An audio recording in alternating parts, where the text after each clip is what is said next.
Ladies and gentlemen, welcome to the Fantasy Couch podcast. Today is going to be a pretty chill podcast. Not a lot of fantasy advice per se. Trade deadline is over. A little bit of news. I want to talk a little bit about football. Who's the fantasy MVP 2023? Who's the NFL MVP 2023? A little bit of debate on our Discord. So I wanted to bring that up to you guys. We're going to be doing our dynasty segment. Of course, we got the dynasty day trader in the building. How's it going? Oh, it's going, baby. Always a great time. Pleasure to be here. And what else? What was the other thing I was going to talk about? The gambler, the guy on the Jaguars, the Jacksonville Jaguars. Yeah, that's right. Spicy topic. Yeah, pretty crazy. So, I say my fantasy advice. I felt really good. Week 1, we saw Calvin Ridley score. We've seen a lot of other things happen, and then it kind of took a downturn. A lot of weird things happened, injuries, and now I think I got my groove back. We got Calvin Ridley scoring again. Advice today was pretty good. Told someone to start DK Metcalf. Scored 3 touchdowns today. We just got done witnessing the game. That jerk stole a touchdown from Charbonnet and stole a touchdown from JSN. At least in my biased eyes, that's what happened. That's my truth. So he only deserved one of those touchdowns, but he had one heck of. They couldn't guard him. Exactly. That's what it came down to. Could not defend him, and he just dominated. But I'm with you. Quarterbacks. Charbonnet, yeah, he should have had it. And JSN had the touchdown, and it was over. He's playing great. He's playing awesome. Just overshadowed by guys like Lockett and DK, who are 2 really good wide receivers in the NFL. JSN's been playing great, and he had that wrist injury in the beginning of the year. So don't discount that. He came back too early from that, and he's still looking great.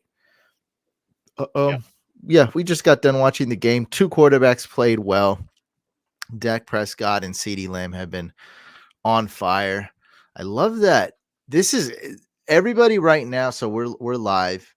Everybody right now, what's the biggest buy-in for a normal league you've been in? Not like DraftKings or anything or a sports book. Like what? Just a normal league, like a 12-team league. Because this, I'm pretty sure, if as far as you too. Yeah. Isn't $500 buy-in the most expensive? This dude said 50. That's he probably forgot a 0. I was gonna say 50 is probably on the high end of that for normal league. For like most people, what they're doing. Average is 100 actually. Average is 100 really? Because some of the doctors and lawyers go crazy, so that makes the average go. Sure. A lot of people. He's saying $50 is normal. Yeah, that is a typical. But because you can't get any lower than 0, right? So these doctors, like they make the doctors, lawyers, and big wigs, they make the average go up because some of them they are in like a $3,000 league with their buddies. People that went to these high-end universities.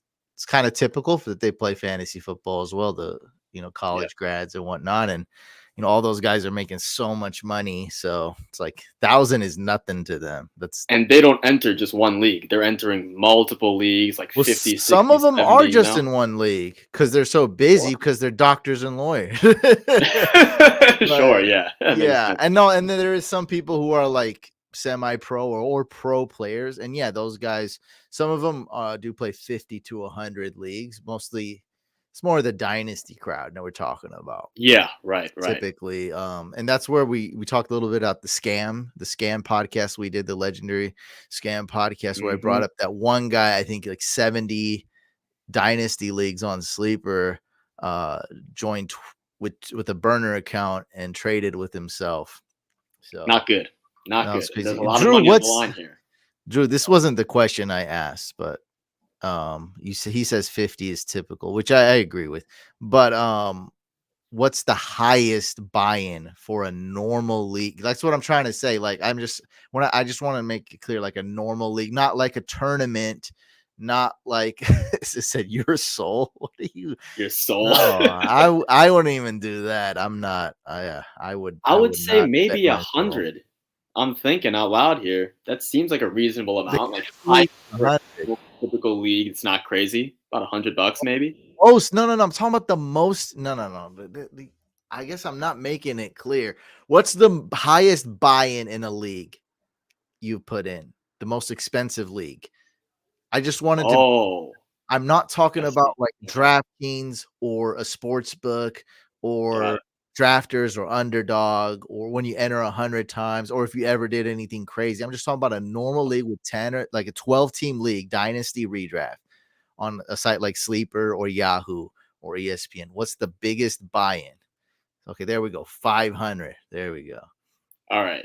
That's what Okay, I wanted to say. 500 for Is the rookie. obviously Drew's not 50 because the couch league that me and Drew's been in for like 12 years is 100. So obviously not. He's obviously done at least 100. Like that's so. What's the most you've Yeah. been in, Sushane? The highest So I buy-in? think for me it's going to be 70 or 80. I can't remember which one. You were in the And the thing couch is, league, but you covered. I covered yeah, your buy-in, so I guess you don't I don't count count that. that. You Yeah, worked for it, but I mean that's a yeah, hundred whatever. dollar I'm not buy-in. Okay, sure. but It's not other than me that, entering though. yeah, other Yeah. than that, you didn't even do $100 league? So here's the thing though. Here's the thing though, right? The way we've constructed this league is it's my Devi league that I've run. We created it I think 3 years ago now, and it was pretty much the first time that everyone was in Devi. So what we wanted to do is we wanted to start. Okay, first couple of years we'll go a little bit cheaper just so everyone gets their feet wet. But again, these guys are all experienced dynasty Experience. managers, so they're not Yeah. stupid, right? And then essentially year by year we would slowly increase the buy-in. So I think now we're at 70 or 75, and I think we're moving up to 100 pretty soon, something like that. I'm not sure. Dang, I have to look at my so you bylaws, haven't but been in it's any leagues that are no nothing heavy. like $50 is you 50 do it bucks is for probably like my 50 bucks. max. Yeah, right. Okay, so Nothing heavy let's except for see these the chat. FFPCs. The guy who said you're a soul, I feel like is not in a high buy-in league because he had to get nervous. It's a good joke, don't get me wrong. Like I like it, but I feel like that's like a deflection. I feel like Yeah, this guy's no way he spent 150 on a buy-in because he would have 20, just 30. said, let me look at this guy's answer. He just said 500. He's working with the big wigs. They're making money. I don't know if they're salespeople, they're insurance people, they're medical people. They're making money though. He's at 500 for that's That's serious. some serious stuff. Yeah, I was gonna And say you that is don't a want to hefty argue with your coworkers like it in a league. No, it's personal now.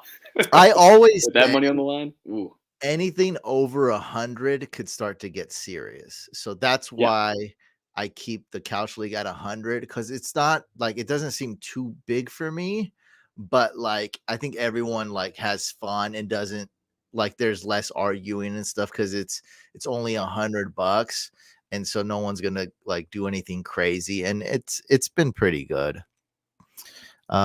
Mew says I would do 1,000 if I trusted the commish. Couch league is 100, so I'm at 100. Well, the website we're on, I don't know if you want to explain What's it, that? but they do Unless have a external who is commission. this though? Who is this? Is this the we only invite so out of all the couch league? Oh, that's Mitchell. Okay. That's right. I'm like, who is this guy? How did he get in the Who league? is this guy in That my is league? Mitchell. That's right. That's right. I totally didn't remember his name. That is Mitchell. See, Drew knew. Okay, that's Mitchell. Okay, so he's in 100. Yeah, and so I mean, I was saying this. Go ahead, people in the live chat. Type in what's the highest buy-in for a league you've been in. Because this is my biggest.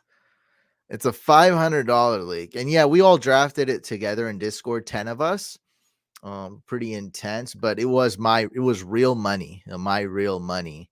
Yeah. And I even had to put in a deposit for next year and another deposit because we traded away a first round pick. So I think I've invested 1,200 or 11 something. I always Yeah, over forget. 1,000 for sure. Over Has to be over 1,000. It has to be, right, based on I the was rules. just Yeah. charging the credit card over and over. It was I was like, what am I doing? It For the doesn't get community, any baby. crazier than this. Like it's It does not. nuts. It really does not. This one's pretty nuts, man. We're in first place. We got Rico Dow. He didn't do much. Lockett, little disappointing. But Jake Ferguson, wow. That's a big one. 22.7 points, tight end premium. All right. So it's a Mm. very we really zigged when they zagged.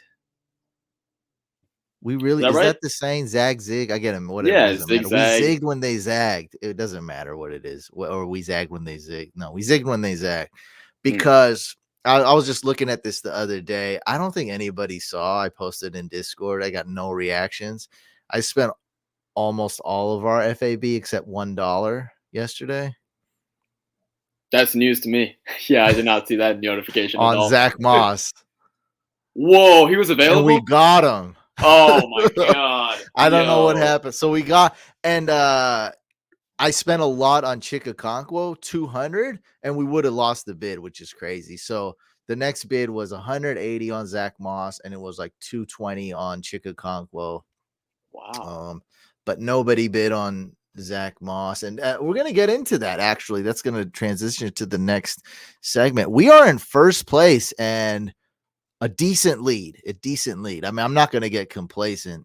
I mean, the I difference mean, between clearly not. first place and second place is so big. I mean, I want to win $3,000. Oh, wow.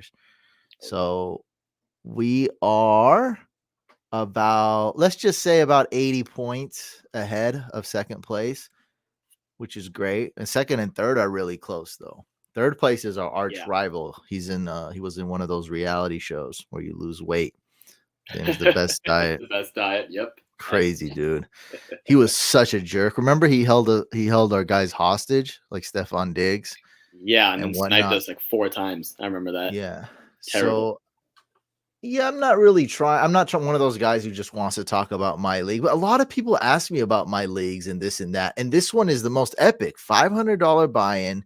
We're playing against world-class players. This isn't a league with our buddies. This is a league on a top-notch website, which is like the World Series of Poker type of website where it's the best in the world. So we're going up against professional or degenerate dynasty, whatever. They're Right. playing Exactly. They're hardcore, all, yeah. right? They have their setting on the highest difficulty. We're playing against world class Crank the meter players in all the way to 10. dynasty, bro, all the way. Yeah. And this is one thing that I noticed as I was making those bids for Chikakonkwo and Zach Moss to solidify our win, was we really zigged when they zagged, and this is what I mean. So we got the best quarterbacks.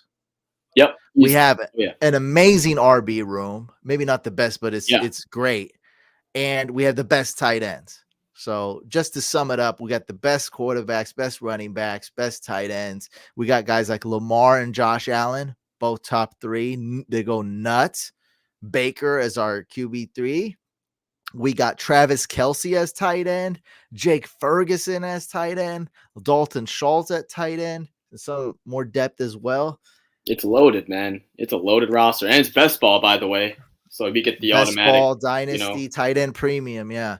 Yep. PPR. So for RBs, Nick Chubb got hurt for us, and it seemed pretty bad the first week. But little did we know that we wouldn't suffer too many other injuries, and literally everybody else in the world would get injured this year. So the Nick Chubb injury doesn't seem that awful in And on top of retrospect. that, Raheem Mostert was the second best running back for God knows Yeah. how long of the season, So which is crazy. we got RBs like Austin Eckler, Derrick Henry, Raheem Mostert, and I just spent all of our FAB except $1. I saved that $1, Sushane, because you can't bid 0. So just in case, like, we need a player gets hurt, we need somebody, at least we can bid $1 and pick Smart. one other player up. I figured it's close to the end of the season, so like we needed RB help. And so what that means, we're sticking to the zig to zag story. We're not getting off topic here. Same topic. Our wide receivers are not that great. And because that jerk, the best diet, was being a total jerk to us, he was holding our guys hostage in the draft. He triple sniped us. Like, I don't even know what was going. It was crazy. He took Devontae Adams. He's like, hey, I got your stack. Stephon Diggs. I know you got Josh Allen. He took Stephon Diggs. It was nuts. So he decided to zag. We're like, let's just get these elite RBs. Let's get Chubb. Let's get Eckler. Let's do CMC was long gone. Bijan was long gone. And Derrick so Henry fell, I think, to us pretty hard. Yeah, he fell. We actually that was we talked about. That was him versus Calvin Ridley. That was that dilemma we had where it was That's right. crazy. Oh my god. Yeah. Yeah. Wow, And so everybody was looking at us like we were nuts because in dynasty wide receivers are gold, and in best ball wide receivers are gold. And so people are looking at us like this team, we're in the mid rounds and this team doesn't have one wide receiver. Like they're stupid. And then we took Calvin Ridley. Then we took Keenan Allen. And then they're like, oh God, like they see the infinity stones forming on our fists, like one by one. Like it was nuts. Everybody was slowly in shock. building. We even drafted Derrick Henry, who fell. We drafted Derrick Henry before we drafted a wide receiver. And it was a very controversial move. It was a huge gamble that paid off. We sniped the guy for Derrick Henry, and we still got our guy Calvin Ridley. That was the first wide receiver we took. Then right after that, we took Keenan Allen. So we basically have like 3 or 4 good wide receivers, which is pretty bad, pretty sad. It's not really recommended, but because our other positions are killing it, we're doing good. So that was a good zig when they zag, and that was a lot of strategy. I'm very proud of us and what we accomplished as a team. Like it really took all of our brain power and coming together and having some intense moments to build this kind of just super team. And I'm so proud. Like, I'm looking at Jake Ferguson. I'm like, man, this was a debate we had. I don't think I wanted him, and we ended up taking him super late. And I'm like, dude, I'm like, there's no way I'm like, this guy's like, he's like our, what do you call that in basketball? Like the guy, glue. He's like our glue player. I'm like, there's no way we're dropping this. Yeah, he's like our glue guy. Like, we're not dropping Jake Ferguson, man. Like, no, not a chance. Like, he's so good, and he really came through tonight. So, yeah, really off to a good start. That is a pretty loaded roster. Though. It is a loaded roster, but we got to keep on fighting, keep on going. I forget the exact amount, but $1,500 or $2,000 or something like the $1,800 between first and second place. That's not joke money. This is real money. Like this is real life. Like, yeah, I want $1,500. I want $2,000 more dollars. We want first. That's a ton of money. Yeah, and then of course you want to come in first place, money or not. Yeah. But it's real deal, man. This is a high stakes league. By the way, for those tuning in who are looking at this roster, this is a dynasty, super flex, PPR, best ball, tight end premium, triflex, high stakes, 12-team league. It's nuts. Dynasty league. Crazy. I said dynasty at first. That was the first one. I said that. Right, I got it. Because I think that's the most important thing is dynasty. It's like 10 different things in one, bro. Yeah, it's not. It's very fun though. Like this isn't like this isn't like somebody just coming up with weird things because they're bored or they want to tinker with the settings. This is like over time. Like this is something that is liked. Like it makes sense. Tight end premium, so that way people in rookie drafts and in any draft can reach for a tight end. Because people are so scared to draft a rookie tight end, and I'm against it unless it's tight end premium. Then should I take the risk? Quarterbacks in fantasy, they're worthless.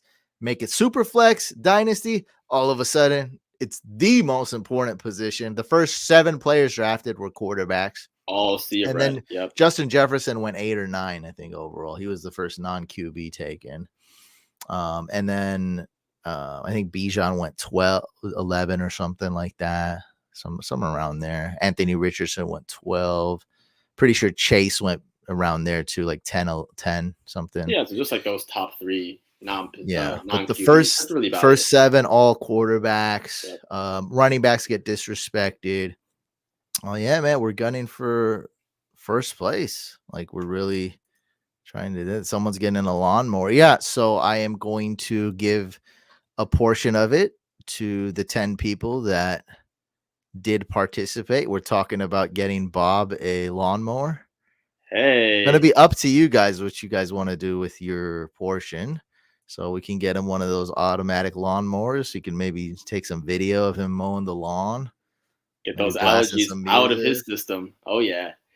Well, still at the allergy, it'd just be better because it'll be higher, Oh no, he's allergic to grass. Actually, he does. No, I know, but I'm saying he'll still get the allergies. Yeah, but not as much. Yeah, not as much. Yeah, right. Yeah. It'll be like elevated. I like and it'll be idea. faster. Yeah. This is dope. I I like don't. this. I We'll like this. This see. is good. We'll see. We We'll we see. Of gotta course. get. I Yeah. mean, We it's got the first already win. unlikely that's gonna happen. If we don't get first place, there's zero chance they're gonna lawn because we can't even afford a lawnmower. At Period. that point, With right? second place out, we got to get Yeah. first place. But Got to yeah, win wish first, us boys. luck. This is for the fam. This is a group effort, so wish us luck. Hopefully, we win. Got a little I'm excited. sidetrack there with our, with our league, but hey, $500 buy. It's my first time in a league like that. Hey So man, I we're really killing do it want too, to which is win. great. I'm Yeah, glad we're killing it. very Yeah. proud of us as a team. Agreed. Little disappointed in the Couch family. I'm overall very proud of you guys. You guys are 95% of the Couch fam is great group. You guys are fun. You guys are awesome. A pretty positive overall vibe. I mean, everything's great. You guys are very supportive as well. And you also keep it real with me, which I appreciate. Not afraid to, call me out or make fun of me if need be. And out of love and out of respect. So I mean, yeah, 95% of you are good, but I got about two people in the comments and DMs that I didn't really like. And so when I get one or two like this, it kind of shows that there's more people out there that are kind of, I don't know, you guys are being kind of poo-poo faces. I don't really like this. So I'm gonna address it. As you all know, Colts running back Jonathan Taylor just had thumb surgery and he's going to be out. And people are DMing me, and I'm seeing comments on my social media about he needs to play. He needs to cut off his thumb or suck it up and play. And I'm like, bro, are you guys like, I can't even tell if these people are serious. I'm like, I wouldn't do that myself. So like I couldn't expect if I was in JT's shoes, there's just no chance I'm doing that like permanent because the thumb's so important. Like there's just no need. And it's a regular season game. And he People has a long-term deal also, so it's like, that's yes, was what he already has the bag. Like this is it's stupid. So I'm assuming this is just from JT owners in fantasy.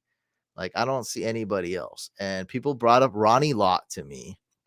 This is not something I brought. Oh Like my this is just god, are we something. serious right This now? is some people just came at me at just in my DMs and on the Oh comments. my Like god. I'm not. This isn't something that like I was pushing at. Like I hey, thought like who these here could have owns been troll JT? comments. I thought at first, like, the Nah, way it was sounding, maybe a troll comment, but as soon as you brought up Ronnie no. Lott, like now it's like, okay, this is like Yeah, cringeworthy serious. Okay. Keep it, going. it could be. There could be a percentage of it joking, but now this is real deal like stuff because they're just coming at me with this, and I wouldn't address it. But what finger did Ronnie Lott cut off? Was it his thumb? I don't think it was his thumb. I don't think it was not his thumb. I think it was his pinky, honestly. Pinky or ring finger, something like You're that. right. You're right. Lott switched to safety position 85. He had the tip of his left pinky finger amputated. Yeah. Yeah. So I mean, it was the tip too. So I think it was maybe the last digit or something. Sure. Can we get a picture of his hand? Can we get that? Google, you gonna I'm come sure through we for me? can. Yeah. There it is. There it is. Oh, it's just the last digit. Doesn't look Yeah. that disgusting for those who are a little bit, woozy with this stuff. It's all right. Oh, I was looking at some thumb pictures. Yeah, they were gross before the Yeah. podcast for the thumbnail. Nah, this is it's gross, but it ain't like people can. This is tolerable for sure. Yeah, it's all like that is. I'm sorry, that is so different. So they're really cut saying that off. this guy JT should amputate his thumb. Are we serious right now? They're Come on. just whatever it takes for him to get fantasy points. That's what they're saying. I cut off my thumb and finished a rugby game. Chuck Norris stitched it back on. Later, that's got to be a No, that is a lie. joke. Youngblood broke his leg and played. Who's that? I don't know. Jack Youngblood, Los Angeles, or I guess St. Louis Rams. Definitely a different era of football for sure. Okay, we're talking. But this was a 70s. playoff game. This was like a serious game too, I think. Yeah. These were. I don't think this was a. It's not like the Colts in like a normal game. Regular season game where like your team is mid to average, maybe has a chance for playoffs. Like no, this is. And also again, different era of football where the guys were. I don't want to say like, they were more or less entitled for money. Like there's more entitlement now, but there is definitely like an element of like, I just want to play I'm just gonna play through stuff, and they actually were allowed to play through more stuff as well. It's And on top of that, different just the game era. being more physical. It's a different era, you know, for I so many think I different got reasons. this wrong though. I think he got it amputated after the season so he can start the 86 season. Okay. But it is somewhat of a bigger deal. Yeah, Okay. Because he may have for missed sure. several games. Okay. But and it's the tip of the pinky. Like that's totally different. Like he can still use his hand like most people. When you missing the thumb, like I don't even know what the heck that. How is it? Wait a second, hold on. I'm trying to think. This guy's a safety. You cannot, as a skilled player, cut off your thumb. Like that's dumb. I'm just thinking of that now because like now your catching goes down, your ball carrying goes down. Like that is just Everything goes down. ridiculous. I didn't even hit. This guy's a safety. He just hits people. Yeah. Jonathan Taylor touches the ball 20 times a game. Like that is He doesn't totally just touch it, he different. carries it. He carries it. He has Yeah. to hold the And he has to ball. catch it. Yeah, this is ridiculous. This is so. I didn't. This didn't even hit. I just because I dismissed it so quick. It didn't even hit me what they were saying. They're like, just get out there.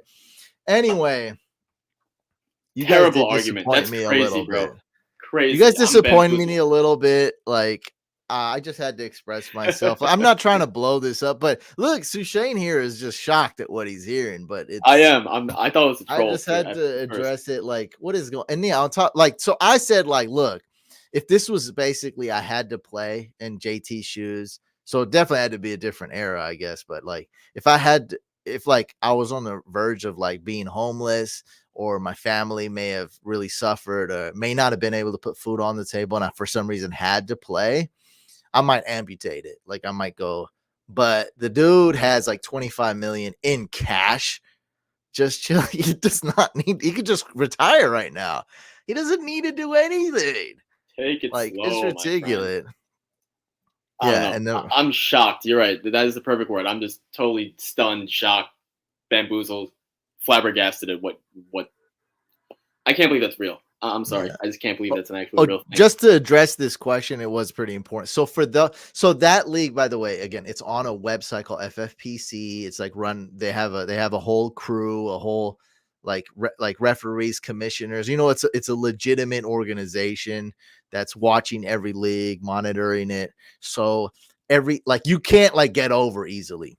So for us, you had to make a deposit of like $300 for next year. If you leave early, your $300 deposit's gone. So that way they could sell that league for basically free and not lose money because you already made that huge deposit and they take a huge fee or a rake from the prizes.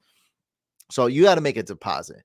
And now, if you're doing this thing where you're like going all out, trying to win, maybe even a little bit unethical or risky, if you trade away a first round pick, you got to put out another like $300 deposit. And so that's probably what I did. And so like I'm probably $1,100, $1,200 I had to put in this league. And so Yeah. and that money's just it goes on to, that's another deposit. So if we were to leave right now, it would actually we'd lose money. So like we have to, I mean, it makes sense to stay at least another year because I'm already paid up forever. Right. Like we're paid up for so long. I didn't Yeah. even think Might as about well. that. Like, so even if the guy who I know the guy who runs the league, so if he were to pay my fees, I think he would only be able to pay for the other league.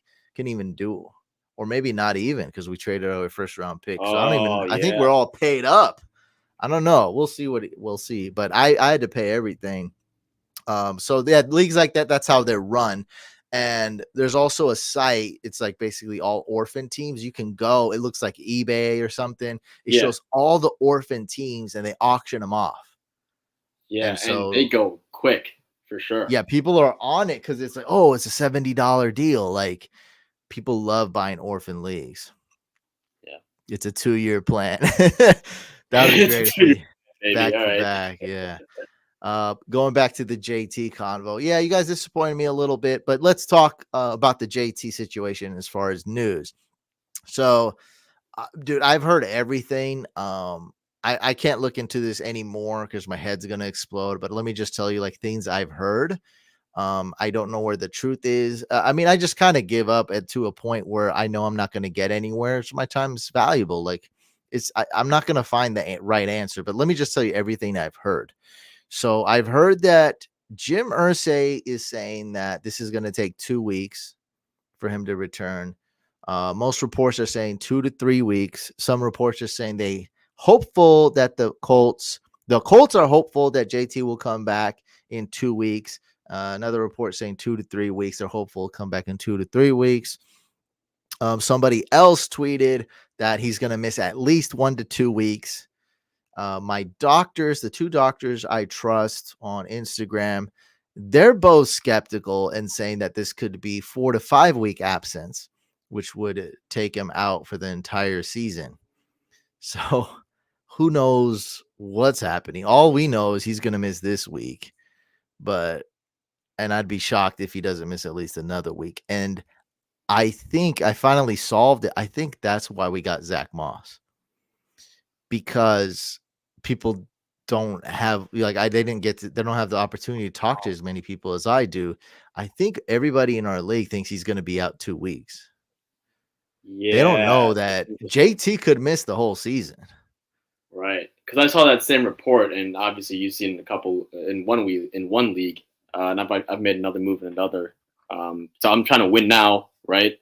And I had JT, and I saw that whole thing, and I saw the conflicting reports. I saw what the owner Irsay said, and usually the owner and the team is probably going to be, on the shorter side, right? Jim Irsay is Also, Jim Irsay, who's right. The accuracy of his tweets can't be that good. Right. And then I saw what you're referring to, the 4 to 5 weeks, and I'm thinking to myself, okay, if there's even a shot of that, that means okay, first of all, even if it's slightly less than that, there's still going to be an ease-in game of some sort back in. He's not going to beat Jonathan Taylor 30 points as soon as he gets back. That's another week. And then, there's only so many weeks left in the regular season. I got to fight for playoffs in some leagues. Sometimes I'm comfortable. Other ones, I got to fight for it. So I don't have time to wait around here. So, I made the moves that I traded him, but that was basically where I'm at, right? Because I basically convinced myself that even if he misses 2 weeks, it's still too much of a risk for me. That's where this is the Dynasty Day Trader talking about a trade you made in a Dynasty league. Yeah, Dynasty league. Dynasty. You made it. Not redraft. Dynasty. A trade during the day in the Dynasty league. Just yes. Not surprising, but we got a big redraft audience. Sure. Just had to point that one out there for sure. Yeah. So that's really all the news we got. Yeah, I guess we can just split the difference. He'll be out 3 weeks, I guess. Who knows? But who knows? That's the thing. If Zach Moss is somehow still available in your leagues, just go swipe him up right now. He's not. No, that's the problem. He's not. It's not. No, it's too late. So he's only available in 5% of Couch Fam leagues, listeners, but that's long gone. It's Thursday. Somehow he was available on a high stakes FFPC. That's crazy to me. I love it. We got it. Not anymore. Not anymore. He got was. I was in shock. I was just like, no, bro, we couldn't get Keaton Mitchell. And I felt really bad because I dropped him for us. And I was, a minor mistake I considered on my end. I felt bad. And Rico Dow went off 1 game, 1 or 2, and 1.5. Yeah, he did good 2 games. You cracked our lineup, I think, 2 games, which is I didn't see that coming. Yeah. And now we had enough money to get Zach Moss, way better than Keaton Mitchell. Oh my god, perfection. Keaton Mitchell's in a committee. All right. Yeah. Next topic. That's messy. All right, let's move on. My favorite topic. Calvin Ridley. Do I love to talk about this guy or what? So just before. If any of you guys are math whizzes, before you get into it, I did not count Zay Jones' second game. He didn't get a lot of snaps. He probably did suffer some kind of knee injury during that game. So I'm only counting games where Zay Jones played a full game, fully healthy. During those games, Calvin Ridley looked more like Tyreek Hill. Mm-hmm. When Zay Jones is out, Calvin Ridley is look worse than Drake London. 7.2 fantasy points per game without Zay Jones.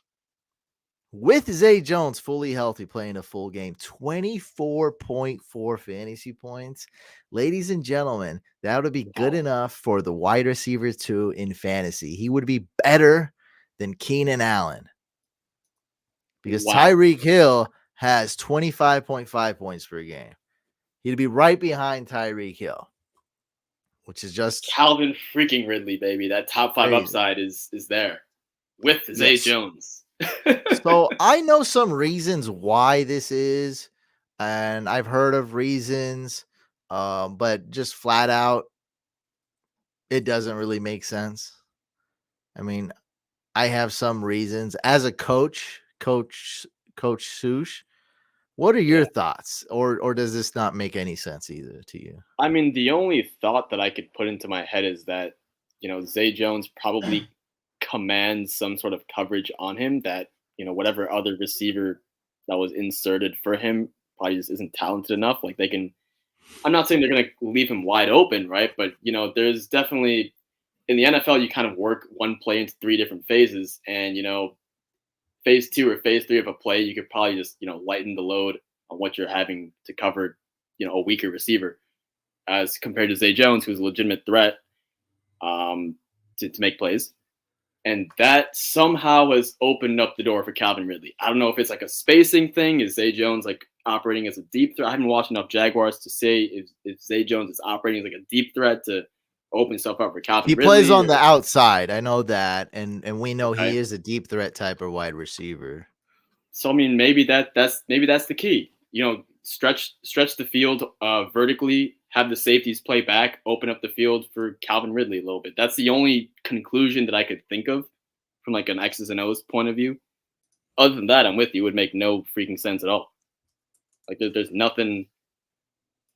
I mean, because you would think that okay, well, you have another threatening weapon, a legitimate guy to get production that should hurt someone like Calvin Ridley, but somehow it helps, and that must be, I guess, because of the way the field is opening up with Zay Jones on the field.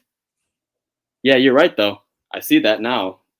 Majority of snaps taking split out wide. This is Calvin Ridley. I was talking about Zay Oh, that's Jones. Calvin Ridley. Okay. Yeah, Okay. so I look week 11. He got. I mean, so he's been in the slot slight. Like it's not really that That's big. fine. I would ignore those. I mean, it's so much heavy in outside that he's barely a slot receiver. Yeah, It's that's really well. I thought specialty. I thought he'd get more snaps in the slot, and he has, but only like two snaps. Like it's not a big difference with Yeah. say 14 here, which is great. 14 here, but look at 7, 7, 8, 8, 7, 6, 6, 9. So, but essentially he's running the good plays when Zay Jones is back. He's running like the Christian Kirk type plays, and I think he's a better player than Christian Kirk. But Oh yeah. Route running for I sure. mean, I thought this would kind of back something up, but not really. It seems like he's out. He's the X receiver. It's just Yeah, I get your thinking process. More uh, snaps in the slot, but it's clearly that's not the there's case. no. I mean, I guess there's no real. It's just I don't know. weird. It's weird that it's that different. He's getting 3 times as many points Yeah, with Zay Jones. you Hey, would I'm glad expect he's Zay to get back. something. Oh yeah, for sure. I mean, without a doubt. But I mean, man, you would expect Zay to get something, but I guess not. I don't know. Is Crazy. Zay Jones doing anything? I don't think he is, I but don't. I don't think so either. Nothing notable. At least he hasn't been. yeah, no one's You know. starting him though. He's not the main character in this movie. This is Yeah, the main character is Calvin Ridley, and and it's he's such a going stark off. difference, man. Yeah, as a Yeah, Trevor it's Lawrence owner, trust me, this makes me very happy though. Regardless. Trevor Lawrence been looking pretty good. Oh yeah, because Yeah, Calvin Ridley going off, that means Trevor Lawrence is doing well too. Fantasy yeah. points go hand in hand with QBs and receivers, so that's fun for me at least as a fan and dynasty owner, redraft owner as well. Trevor Lawrence, but man, I don't know. That's the best answer I could come up with as far as giving you some sort of football coaching X and O's explanation, which is it's not a good one, by the way. Yeah, It's just whatever I could think of. because Zay isn't like a he's not in this type of offense with Doug P. He's not a one-dimensional guy in this type of Right. offense. He does different things because that's Mhm. Doug Peterson's creative. So he's not just a pure flanker or pure clear out guy. Even though that is Right. his prototype, he doesn't just that's not all he does Yeah, you can in do other this stuff for sure. offense. I'm with you. Yeah. Um, Fascinating. That's all I Mitchell can say. Mitchell says Christian Kirk's contract makes him more of a focus. I think the team needs to get their money's worth. Still doesn't explain the reason why this graph though was Zay Jones without Zay Jones. That doesn't really It's so different, matter. man. It's not even close. That doesn't explain anything. Yeah, that just explains that Christian Kirk gets usage, and this is crazy. I'm I just mean, that's glad like, as I recommended Calvin Ridley to so many people, and so it's awesome that he's kind of got his groove back now. yeah, yeah. And I was Wide receiver hoping two numbers. I was hoping Zay Jones would come back. He's getting like arrested. He's like hurt. Yeah. Oh, The coach is saying he's like day to day, and he misses like a month. It's like there's just insane things going on. Like, and and that's then the he goes, worst month of Calvin Ridley's season. I'm like, Typical. please bring Zay Jones back. You do so much better with him. But we only had 2-game sample size, and it worked out though. He came back and it worked. And Calvin Ridley's like the best wide receiver. He has 53 fantasy points the last 2 games total. Oh my god, that is Just some going league-winning stuff off. right there. Wow. Wow. I mean, wide receiver 2 numbers 24.4 per game versus like what would that be? Like wide receiver like 80 at 7.2, maybe like 60. That's crazy absurd, man. No, think, yeah, maybe Probably in the 60. 50s or 40s, like tops. Like, that's It's bad. crazy, man. That's Wow. bad. Who's a wide receiver? Let's look at my favorite guy, Drake London. Drake London. What's he doing? He's wide receiver 41. Okay. He's played, what is it? Let's get some math here. 10 games? 10 games, right? Looks like. Yep. Oh, he's missed a game. That's right. Right. 10 Okay. games. Okay. All right. That's about 11.4. Yeah, he gets 11.4 per game. Dang, that's way more than 7.2. God. Dude, that's bad. That's crazy bad. Wow. So 7.2 must be like, what was it, 7.7, whatever it is. That's got to be in the 60s for sure, which is crazy. I mean, that's the point here. Wide receiver 2 versus wide receiver 60. Jake Bobo, how's he doing? Jake Bobo. Wide receiver 89. He's wide receiver that's 89. disgusting. He is, wow. Yeah, that's where he'd be. Wide receiver. He played 89. 11. No, he should have played 12 games probably. I don't know. Yeah, so that'd be like wide receiver 90-ish. Man, people were drafting him with like a round 3, round 4 pick. Imagine if he was just putting up the 7.2. I mean, that's not even rosterable at that point. That's crazy. So he goes from a guy who can't be rostered to a guy who's just a must-start, lock and load potential league winner, and it's all because of Zay Jones. That's amazing. Amazing. Again, without Zay Jones, 7.2 fantasy points. With Zay Jones fully healthy in the lineup, 24.4 fantasy points. Never seen anything like it. Probably never will see anything like it. Yeah, that's nuts. He is the gambler. All right, guys.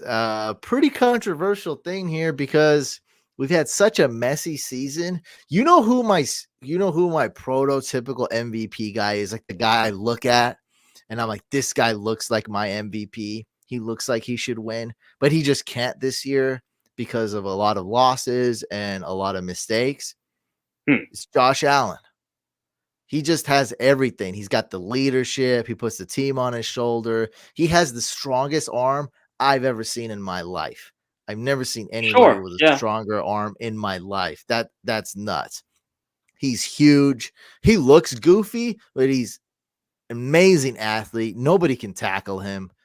It's crazy. He runs. He can't be tackled. He's stiff arms. He does everything. Short passes, deep passes. He can play in the cold. Like he's like a superhero, man. Yeah, the skill set's absurd, and the passing to go with it is crazy as well. Yeah, for and it's sure. not Yeah. just like a comp, like it's not just like a underwear Olympics thing where or a pro day thing like Zach Wilson or Jamarcus Russell on No, pro this is day. a That real looks game. so Yeah. good. Yeah, this is a real game with This real is 8 weather and seconds left. people He can getting win you the ball game. hurt, people Yeah. getting hit, playing against good teams. Sure. They just make too many mistakes, like That's the losing to the problem I was gonna Jets, bring and up. like so Mhm. I have them ranked number 11, which is like basically you're out of. I mean, they're not even a playoff team as of today. I They're don't not. think. And I don't think so. honestly I don't though, look at that, but I don't think they are. That's crazy. You can't be MVP. yeah, and also another thing, a lot of it is I don't want to say it's his fault because of course, he is the reason why they're good too and why they're in all these games. But he's been throwing a lot of interceptions this year. I don't know how many, I've lost count, but that's probably the biggest detriment to why the biggest reason I should say to why he is 11 on your list. Because if he throws less Yeah, picks, maybe they win more games and maybe he's higher on the list. I did he see another he thing though, which is interesting. he'd be my number one if Yeah, he didn't make those mistakes. He would be my yeah. clear cut number one MVP. Now, I want you to confirm this because you can quickly pull up the scores here. I think 4 out of the 6 losses for the Bills have been like very, very close.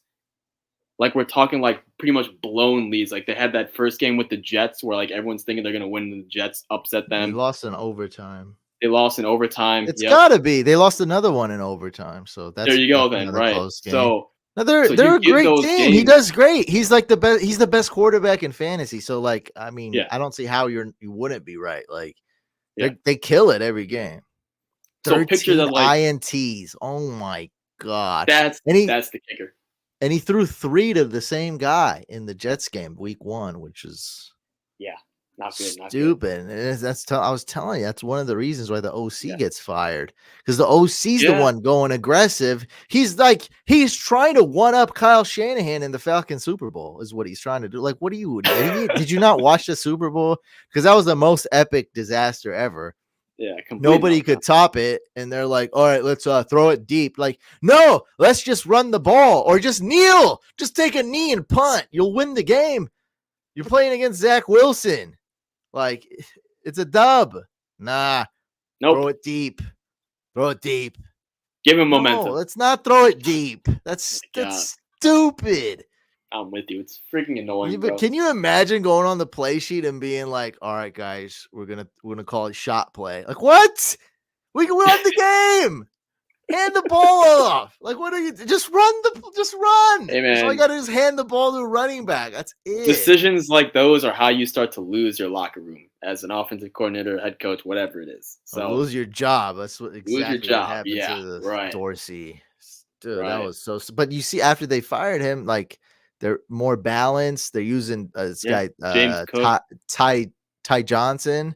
Ty Johnson too. James Cook's looking really good, yeah. And Yep. they're because they're calling different types of run plays, different types of screens to the running back. That's not super. They're Like running it's an working. actual offense. Yeah, Yeah, I'm with you. it's You cute. can say that. Yeah, And yeah, it is Josh Allen's fault when he makes those mistakes, but it's not all on him because it's like, dude, you don't want to throw it deep all the time. Like we know you can do that. Like that's great, yeah. but not all the time. There's a time and a place. Mm-hmm. Um, Very yeah. compelling So argument you have. Very compelling argument. Obviously, the for what? interceptions and for Josh Allen. I mean, given all the traits, whatever. Obviously, the two major That's a woulda, things. coulda, shoulda. That Yeah, doesn't even yeah. count. It's a woulda, coulda, shoulda. I have him number 11, which is bad. Basically, just out of the running. That's Completely. horrible. Yeah, that's you're not in it. Basically. horrible. You're out. Look Yeah. at all these guys I have ahead of him. So, guys, here is for the audio listeners, especially here is my 2023 MVP candidates, the MVP race for the NFL award. And it's a mixture of being realistic and like what I truly want. So I'm just going to go through them really quick. At number 11, we got Josh Allen. Covered him, exactly. Like he is my MVP if he just didn't make those dumb mistakes and throw away those games. Number 10, Trevor Lawrence. Not really my prototypical MVP, but the team's playing great. They're going to make playoffs. I mean, I expect them to even win a playoff game, maybe two. Like, sky's the limit with this team. Not really going to win a Super Bowl or nothing, but they're really good. They're not in the upper echelon like we seen them play the Niners. Um, Brock Purdy at number 9. He's playing great. I just think there's another player on his team who deserves the MVP award even more. And so he's just like, to me, he's like a really, really, really good quarterback.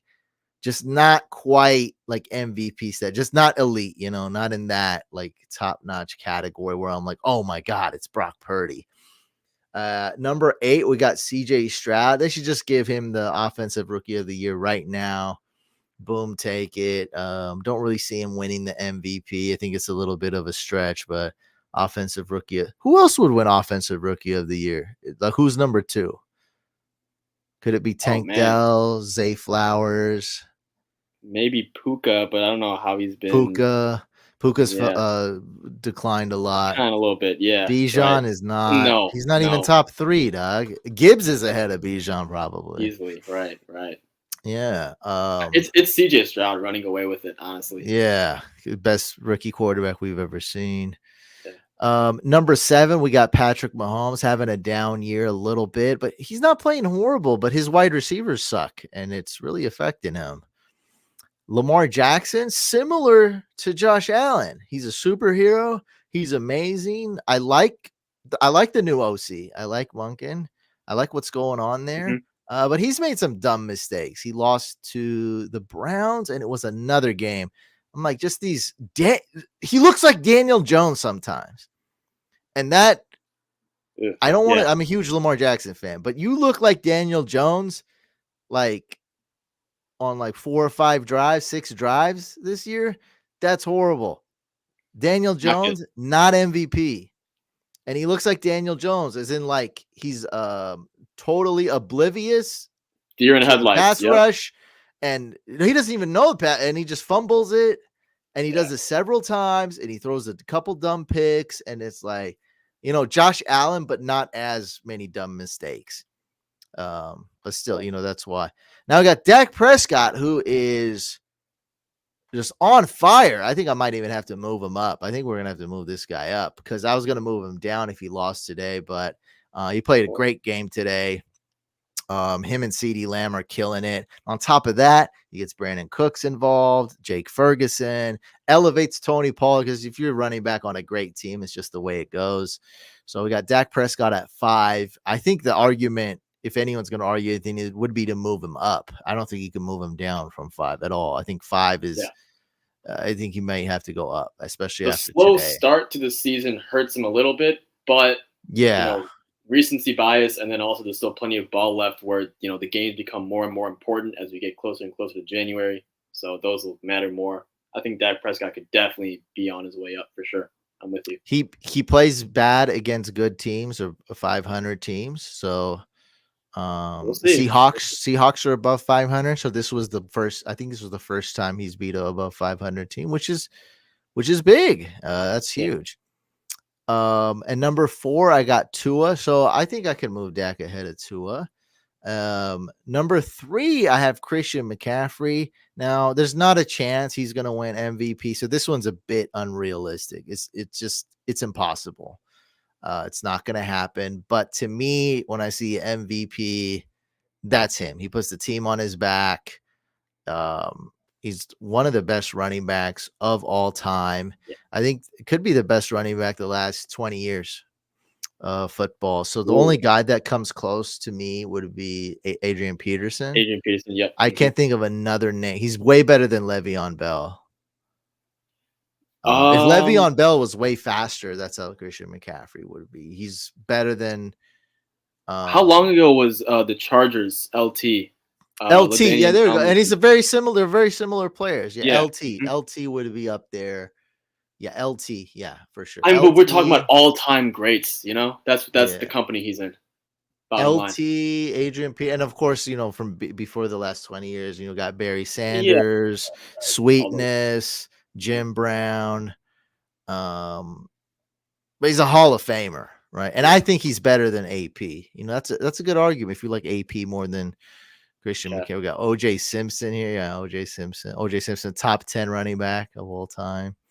Just how you said Josh Allen would be your MVP, McCaffrey would be mine, but I'm also worried this is really a quarterback award. So yeah, we'll see. Well, We'll at see. number 2, I have a non-quarterback, Tyreek Hill. He's Now, probably the best bet as a non QB to yeah. win it. I would say. Now Continue. it's just gonna come down to this. I'm gonna leave I guess my thoughts out of it. If he doesn't break the record, Calvin Johnson's record, if he doesn't get 2,000 receiving yards, he's not going to win this thing. But if he breaks Calvin Johnson's record and gets above 2,000 receiving yards, which he could, he's going to need about 104 yards per game to do this, which is doable. Um, I think he deserves it. I I think think he'll he get it should at that win. point. He should Yeah. win. Because at number 1, and this is why there's such a big debate, was Jalen Hurts, because he's getting all these tush pushes, and I'm not really Mhm. holding that against him. He's the number 1 favorite in as far as Vegas goes. He's leading the race. I put him as my number 1 as well because he's a quarterback. He's great. He'd be one of the toughest guys I'd want to go against if I was playing on defense or if I was the defensive coordinator. Tush push or not, he's a great pass thrower. He extends plays. He's an incredible runner. The tush push works great. He gets the rushing stats always. I love him in fantasy. If the man doesn't give me 21.6 fantasy points, I'm going to go Google. I'm going to say, hey, something's wrong with this guy. What happened to Jalen Hurts? Because I know the man's getting me at least 21, 22 fantasy points. That's his floor. Yeah. Like every week, he'll have a terrible week and still get you 22 fantasy points. He's great. So number 1's Jalen Hurts. What are you guys' thoughts? Who's your MVP? But this is mine. It's a pretty good list. Yeah, maybe move Dak Prescott up 1 spot. I don't even want to move him above CMC. On my list, CMC is more valuable player than Dak. I would agree, man. I would agree. He's doing so some good. unbelievable things. Yeah. He's so good. And then this year, I'm very impressed by the power runs. So Yeah. he runs up the gut, gets 8 yards, and I'm like, okay, well, you can't stop this because we all know he's incredible in space. So you can't stop up the gut, Christian McCaffrey. It's game over. Like he's pretty strong. He's a power back.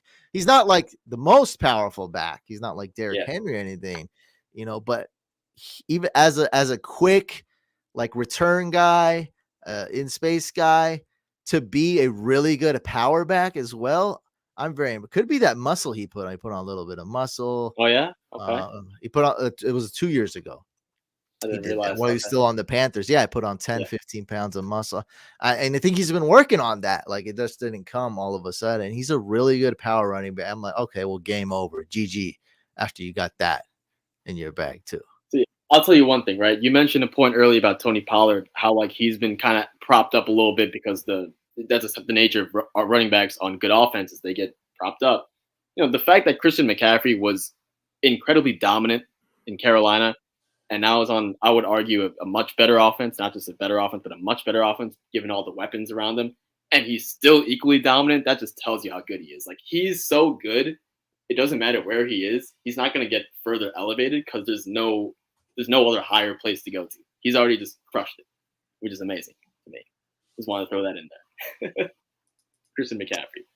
Travis is talking about the MVP award. So another thing I want to talk about, the MVP award is just a quarterback award. I'm going to cry about it and I feel like that's a very old topic. Stop it. Stop talk. Like it is what it is. We've known that. It's fine. That's why they have an offensive player of the year award. So the MVP award is essentially a quarterback award, but they have the OPOY, offensive player of the year. And so that one is going to go to Tyreek Hill or Christian McCaffrey probably. For sure. And the MVP is going to probably go to quarterback like Jalen Hurts or Dak or something. If Dak doesn't screw it up towards the end. So, I mean, it is what it is. There's enough awards. I mean, it's just the way it is. And frankly, talking about it is just cringe and like played out at this point. Like, yes, everyone knows MVP award is quarterback award, but they have another one. And so that's the one. If you're a non-QB, you're going to try to win. And right now, I think it's clear cut between Tyreek Hill and CMC. Like those two are going head to head. Yeah. I'd put Mahomes over Lamar. Pat has Kelsey and 1,000. Wide receiver threes. Huh? Oh, having to trust Kadarius Toney on a few. He's saying that he's got terrible wide receivers. I Mahomes is got you. having Yeah, to but trust Kadarius Toney on a few passes. Lamar and Mandrews before. Yeah, that's for your list. I guess good reasoning, but I just don't factor that in as much because you got to play with what you got. So like, I'm that's the same reason I'm not knocking Jalen Hurts because he has the other Kelsey. He has Jason Kelsey. I'm not going to knock for his tush Jalen push, Hurts right? because of that. It's a big deal. It is. Oh Obviously, yeah. the dude's a Hall of Famer. Like it matters. I'm not going to knock him, just like I'm not going to knock the Chiefs for trading away Tyreek Hill. Yeah, Mahomes would be better with Tyreek Hill this year. But last year, he was better without Tyreek Hill. So like it is what it is. Like I can't factor in all these. You can only play with the team you're given and the circumstances you're given. Lamar though on the ground, I mean that's what I'm saying. He's a little bit like Josh Allen. Like I've seen this. He's a superhero. Like I've seen him really put the team on his back and really do it well on the ground. Like he's the most talented rushing QB ever.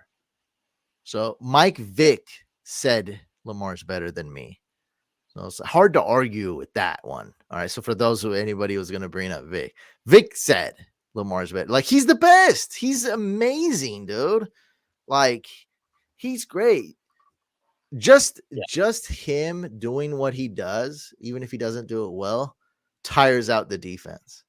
So by the third quarter, fourth quarter, I see a lot of defenses playing different because it's like, dude, we have to guard the Ravens. They're so tough. They run up the gut with the running backs. Their wide receivers are fast. And then we got Lamar, who's an amazing rusher and can throw it deep. Like it's tough to guard. Yeah. Yeah. Yeah, I'll say that's a one fair thing point. just to respond to this. I personally would agree with how you have it, have Lamar over Mahomes, because here's the thing, right? With these types of MVP awards and stuff, perception really does matter a lot, right? And generally speaking, I know you mentioned some stuff about Lamar with the fumbles and as of late and whatever. And generally speaking, Lamar Jackson has had a pretty good season. And it's no secret that Patrick Mahomes, for his incredibly lofty and high standards that he's already set for himself, he's having a down year. So, while is that fair because one guy is held to a higher standard or has shown us more and whatever? Maybe, maybe not. Fine, but perception does matter in that sense. So, people are not going to say Mahomes in a down year versus Lamar, who's again very very talented player and having a good year. I just don't see how that's going to work. At least as of today. Of course, things could change the next 6 weeks, but as of right now, I just can't. I can't do that. I don't know. I just can't. I get what you're saying though with the logic with the no receivers. He's got to make stuff happen, but he's having a down year. There's no other way around it. Really. And Travis That's my Kelsey's main worse than he argument. was last year, too. Like, Mm-hmm. but what can you do? I know that's not Yeah. Mahomes' fault, but if Kelsey was playing better than he did last year, then we probably rank Mahomes higher too. Like it's just the way it is. How Like it works. Yeah. yeah, Mm-hmm. I'm with Kelsey you. looks significantly worse than he did last year. Because last year he looked like the best ever. He was Yeah. amazing. He's tearing it up. Anybody who had him in fantasy made it to the Super Bowl. It's an instant ticket. It's like a Willy Wonka golden ticket to the fantasy Super Bowl. If you had Travis Travis Kelsey on your Kelsey. team, Yep. that's how good he was. And we did a high stakes dynasty league. We got kicked out of, long story, but the guy who won that tight end premium had Travis Kelsey on his team. The rest of his team was okay. It was solid. Yeah. It wasn't great, but Kelsey was so good that nobody even came close to beating him. Kelsey and tight end premium, game over. Oh, disgusting. Nasty, nasty, nasty. Which is exactly what happened last year. All right, let's go on to the dynasty segment. And then, guys, if you have any questions, I think you can start asking it in a minute or two right now. You can start getting them ready because we got dynasty segment, but this one's not going to take too long, you're saying? Yeah, this is going to be pretty quick. Let me start off by this, right? So the college football season has just ended, the regular season, Couch, okay? And I'm seeing everywhere that people are already making 2024 rankings, and I think that's kind of foolish just because, remember when we were talking about CJ Stroud this past year? What game did I bring up to you like 1,001 times? Ohio State versus Georgia. CJ Stroud versus Georgia. He can run. He showed it versus Georgia. Well, if I were making rankings today, that game did not happen yet because the championship weekend they call it, and then the college football playoff, those games are still to come, have not been played yet, right? So I don't want to do anything. I know a lot of people are going to want it right now. I just don't want to do any sort of 2024 rankings videos just yet. It will be coming soon, right? However, what I do want to do is kind of address something that we've been kind of talking about throughout the course of the year, right? So, we've talked about, we've shown this graph, this old bar chart that we have, 24, 25, and 2026 rookie classes, and just kind of assessing the cornerstone value and whatnot there. And, we said for a long time that 2026 is a very good class, but we have not discussed a single player yet.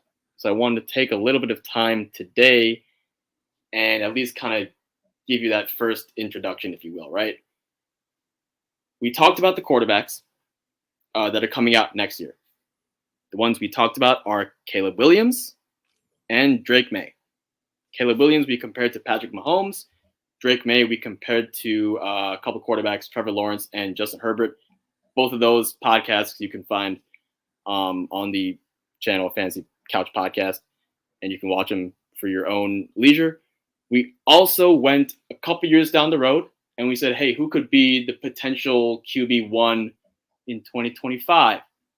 And we are saying, as of right now, a lot of things can change, but as of today, right now, Deion Sanders' son, Shadur Sanders, looks like he's lining up to be the top guy in the 2025 draft. However, if you were to wait, now I understand this is not for everyone because this is an incredibly long wait. We're talking 2026 just to get a rookie player. But if you were to wait that long, or at least plan and set up your build so you can get a quarterback in 2026, Couch, there are 3 big names, huge names in this class that are going to potentially change the just landscape of quarterbacks in the NFL as we know it. And I want to talk about all 3 of them. Usually for those who can see the picture, usually we go from left to right. I'm going to go in reverse, and there's a reason for it. I'm going to start with Dante Moore, the UCLA quarterback. And the reason why I'm going to do this is because of the 3 guys that we're going to talk about, who are Dante Moore, Arch Manning, and Malachi Nelson. The UCLA kid is the only one who has played college-level football so far. All 3 of these guys are freshmen. 2 of them have been redshirting, which means not playing, backing up, being an understudy. And we'll talk about who they're backing up once we get there. Let's first discuss Dante Moore, okay? The good. Well, the good is he has a rocket arm, very good awareness, anticipation, pretty good mechanics as well. So all the things that you look for as like a natural thrower and, quote unquote, playing the quarterback position, being a quarterback, he's got that. On top of that, he can also run a little bit, which is good.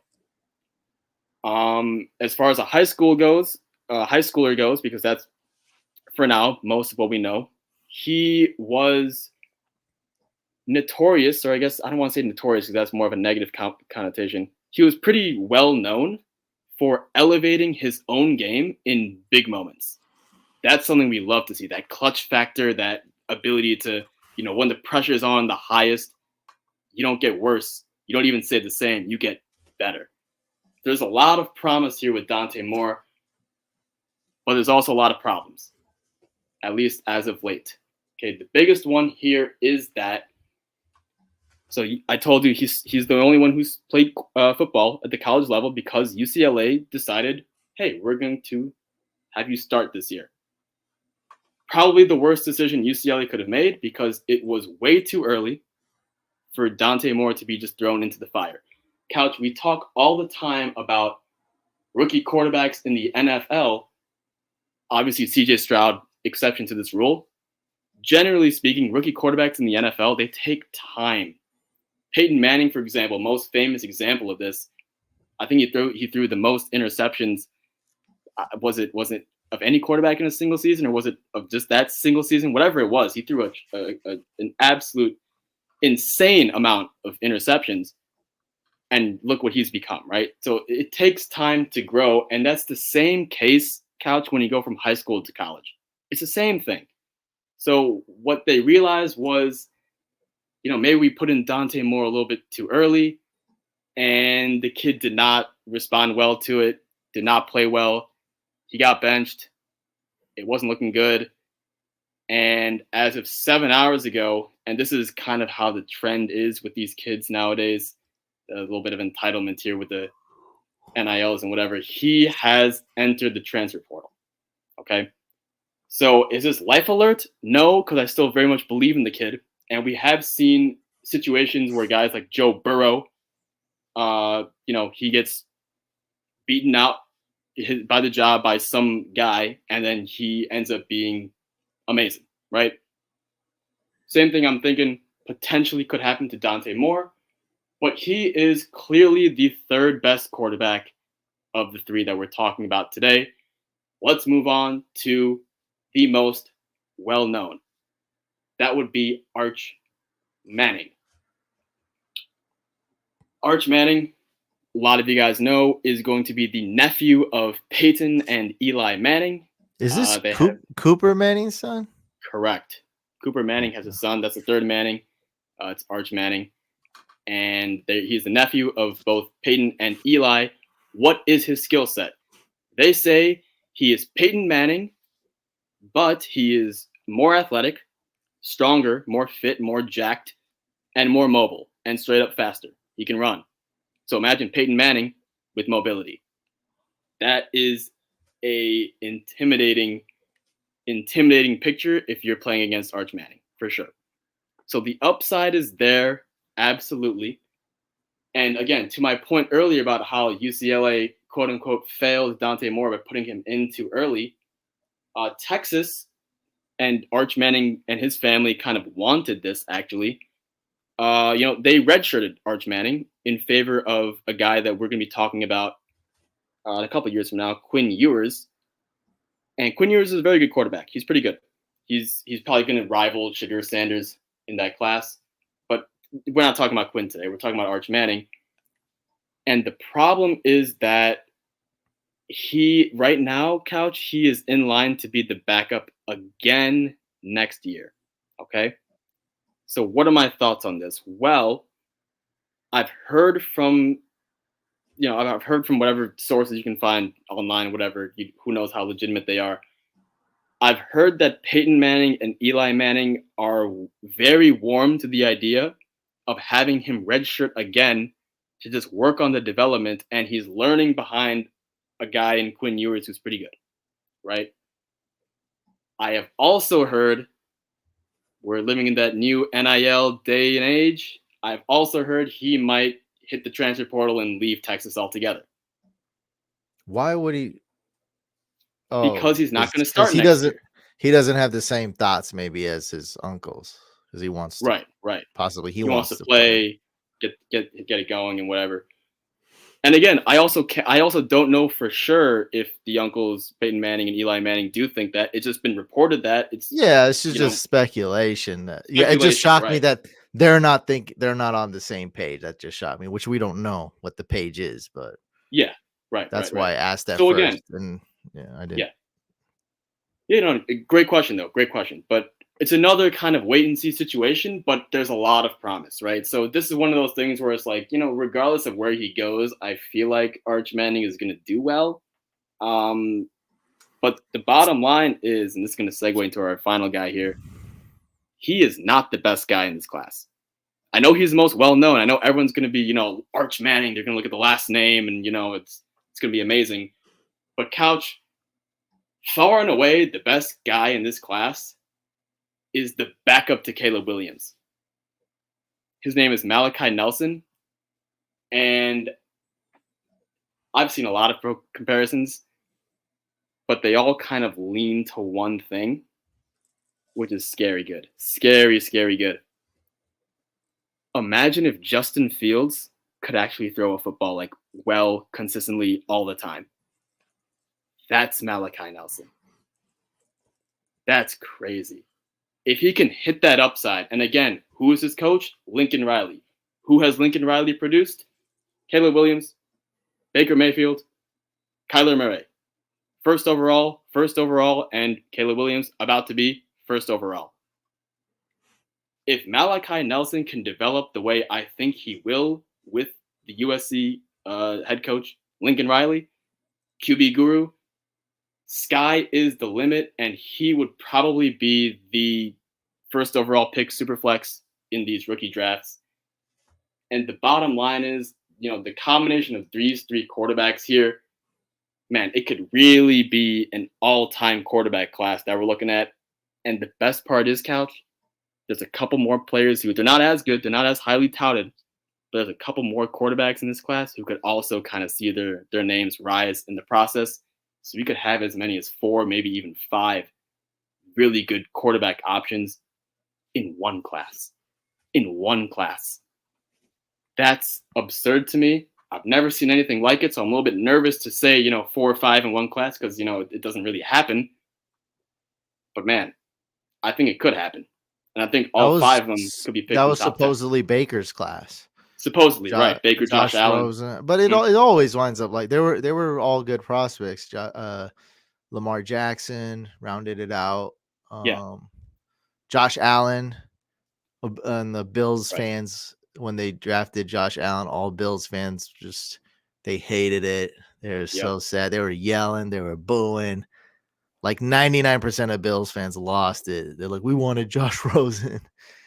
Baker, I'm with you Sam Darnold. That was 5. So that was doable. And if we get 4 or 5, they're going to be better than those guys, I think. So let me put some more perspective to answer that question, right? What did I tell you last year? We were talking about CJ Stroud and Bryce Young and Anthony Richardson. And I understand CJ Stroud has been amazing and it's unforeseen and he's great. But let's go back in time. CJ Stroud, I would not be surprised if CJ Stroud was like Zach Wilson. It's just how much of a guess game it is because he kind of had the Zach Wilson makings. Let's just Houston, terrible team franchise historically. Yeah, I'm with you. Zach Wilson came out of nowhere, looked like Patrick Mahomes, and he sucked. And then look, we got CJ Stroud. I mean, he's like the best. He's amazing. And he's not playing on a great team with great weapons. Yeah. It's great. I think the coach helps them out too. They got a real coach now in D'Amico Ryans. It's just how do you know this though? Like that's true. You don't. It's a guess, especially with quarterbacks. It's so hard. Yeah. Like a lot of things go into it for sure. From the talent level though, alone, obviously, situation, coach, blah blah blah, all factors we don't know yet. From the talent level, Couch, I did remember saying that, look, we have Bryce Young and Anthony Richardson and CJ Stroud, and these guys are all great. But if you just wait one more year, you'll have Caleb Williams and Drake May, and I think both of those guys are better than the first guy, the top guy in this year's draft. Well, Couch, I got news for you. All 3 of these 2026 players that you see right here are somewhere in between Caleb Williams and Drake May. And you're going to hear within the next few months, as we get closer to the 2024 draft, where these 2 quarterbacks are going to be taken, Williams and May, you're going to slowly see that there's not much of a gap between them. So the fact that you have 3 quarterbacks squeezed in between them at some level, and we're talking like this like 9.5, 9.7 out of 10 level of talent, man, that's exciting. That is exciting. Best part is, I think on Sleeper, most leagues, if not all, have access to 2026 first round picks now. You can get them for cheap. They're 2 years in advance. What is a manager going to do? Oh, I'm kind of win now a little bit. I don't need a pick in 2 years. Go get it. Go get it from them because it's going to be valuable. And again, we're only talking about the quarterbacks today. We'll someday in the future talk about the other positional strength in that class, which is receiver. And again, dynasty managers and superflex, what do we like, Couch? We like quarterbacks and receivers. So this is a perfect class to kind of reboot, retool, rebuild your fantasy team with the 2026 rookie class. That's basically all I had. I Yeah, made a TikTok with this chart that we talk about all the time, the I saw that. strength in cornerstone, and it gets a lot of comments and Yeah. a lot of people like, there's no way to know at the 2026 class and this and that. It's way too early, this and that. So I wanted to just say that because dynasty, especially because dynasty is essentially like redraft multiplied. Like how many Hmm. different types of strategies are in redraft? There's 10 times as many in dynasty. What kind of trade is it? Like what are you looking for in a trade? There's 10 times more things to think about in a dynasty trade. It's maybe 20 times Right. more. There's a lot more going on. And so just that, bear with me. Hopefully this makes sense. I'm with you. Dynasty leagues have a lot more variation from league to league as far as competition. We just showed that $500 league we're in. That's not the first dynasty league you want to join. It's No, you're you gonna run get away. killed. Yeah. Those guys are crazy. Yeah, because there's too many things to think of, right? If you just played redraft your whole life, you only played Go Fish. You probably don't want to enter a $10,000 Texas Hold'em game after you No, only not for played you. Go Fish. Go Fish is for 6-year-olds to learn like math and stuff, right? Like that ain't a real card game. So the people that are saying that, I just wanted to kind of understand when Sushane says you can get a 2026 first round pick and you get it for cheap. Some people may roll their eyes and say, not in my league. Yeah. So some dynasty leagues That's true. know everything and know all the myths versus, what's really happening. They know all the players, they know the strength of the class. They know statistically what you can predict, what you can't predict, this and that. You can most certainly predict the strength of a draft class, like very Yeah. accurately too. And Hmm. we've showed you a lot of example. I don't want to get into all of it, but we showed you several times on this podcast how that happens, why it happens, and it pretty much always happens. It's very predictable. So some people are in dynasty leagues where 2026 is so far in the future and they think you can't predict it. And yeah, you can't. In some leagues, you can get them for dirt cheap. In other Yeah. leagues, gonna be way tougher. Like couch fan leagues, like leagues where they screenshot this and they show it around. No, Um, you're absolutely right. It's yeah, definitely a it very intense varies a competition. Yeah. lot from league to league, but you'll be surprised, guys. For those of you that know the 2026 draft is stacked and the difference between draft classes, some leagues that just looks like people are someone just traded a 2026 pick. Oh, that's silly. Like some people just don't even think like they're like, oh, what are they doing? Like they're just being weird. They don't even think like that. So Yeah. yeah, some leagues you can get them for dirt cheap. It's just gonna vary from league to league. Let's read some cool comments here. What do we got Sure. here? Mitchell says Maurice Claret is publicly trying to recruit Arch Manning to Ohio State. You have to figure there are a ton of people recruiting Arch Manning to different colleges behind closed doors. I've heard this. Again, I didn't want to report this because I'm not going to say, I'm going to put it that Texas Longhorns logo until it changes officially. But man, Couch, I'll tell you one thing. Ohio State right now has everything. Decent O line, pretty good tight end, not a great tight end, good college tight end, receivers for days. Defense has really been picking up lately. Good defensive line, linebackers, secondary, all three levels are great. Head coach is pretty good. Good offensive mind. The one thing they're missing right now, a star quarterback. So if Arch Manning were to go to Ohio State, holy crap, my brain would explode because that offense, I don't even know what it would look like. I think there's a legitimate chance if he were to go to Ohio State that Joe Burrow's 60 touchdown record, man, that might not be so sacred for too long. That's Wow. how good it could be because Ohio State's loaded and Arch Manning, if he delivers based on his name, based on his hype, man, it could be something truly insane. So that is a very, very underrated but exciting comment right there. If Ohio State were to, secure the bag on Arch Manning, quarterback. Louis says he sold his soul for 5 2026 first round draft picks plus my own in Couch Captains League. What does that mean? Plus my own. So he's in a league and his own. He has 7 in total, or 6 in total. He has 5 that he traded for, and then he's got his own that he had initially. Oh, so he's got 6. That's what he means. He's got 6 total draft picks. Mm-hmm. So he owns half of the first round that year. Now, I will say this, right? This is actually a very, very common strategy that, the more I don't want to say the more leagues you're in. I'll say the longer your leagues last, the more you're going to see this.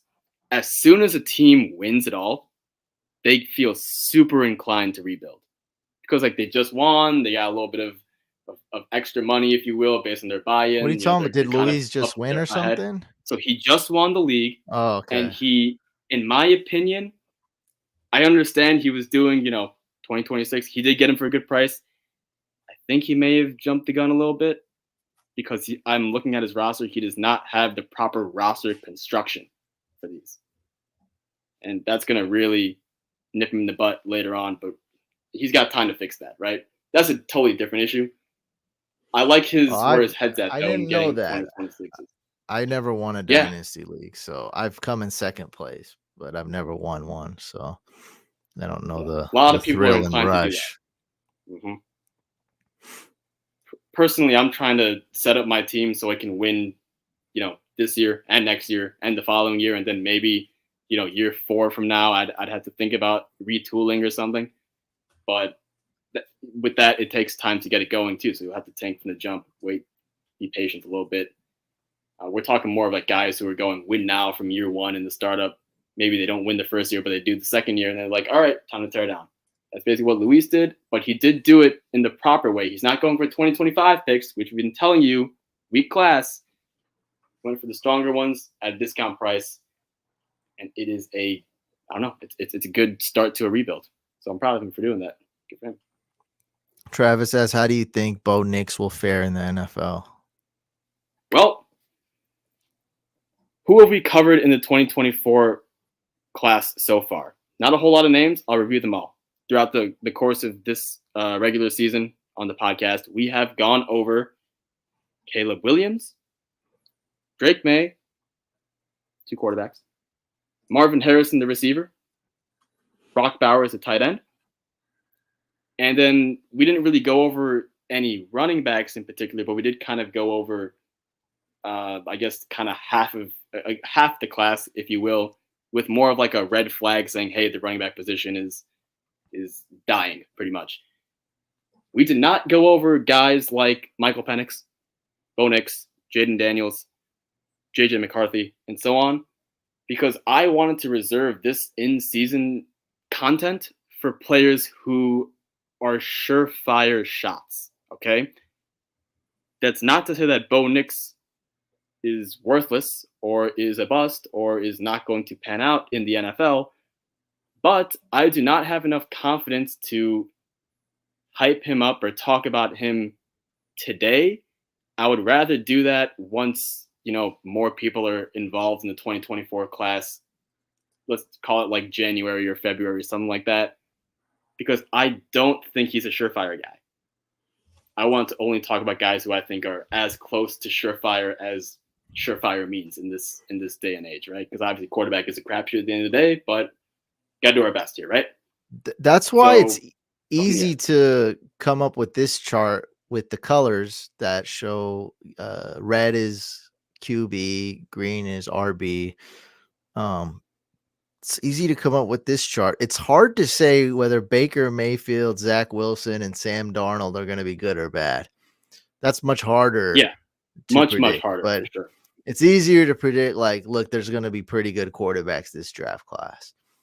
Yeah, that's easier to predict, and you see teams, trading up to that number 1 spot to get that franchise QB, and you see it all. It's easier to predict that strong QB class. right? Bad QB class.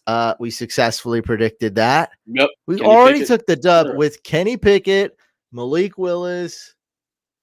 I Matt think that was Corral. about it. Matt. Yeah.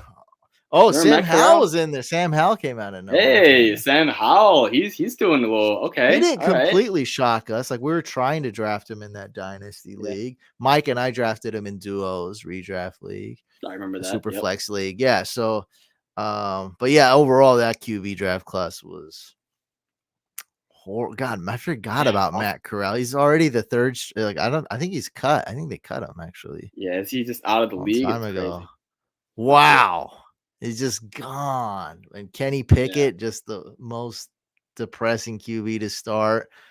Malik Willis, a third string quarterback for the team who doesn't have a good quarterback. He's a third string. Like he's Hey just man, to use your absolute phrase on garbage. Mac Jones, these guys are all gas particles. That's what they are.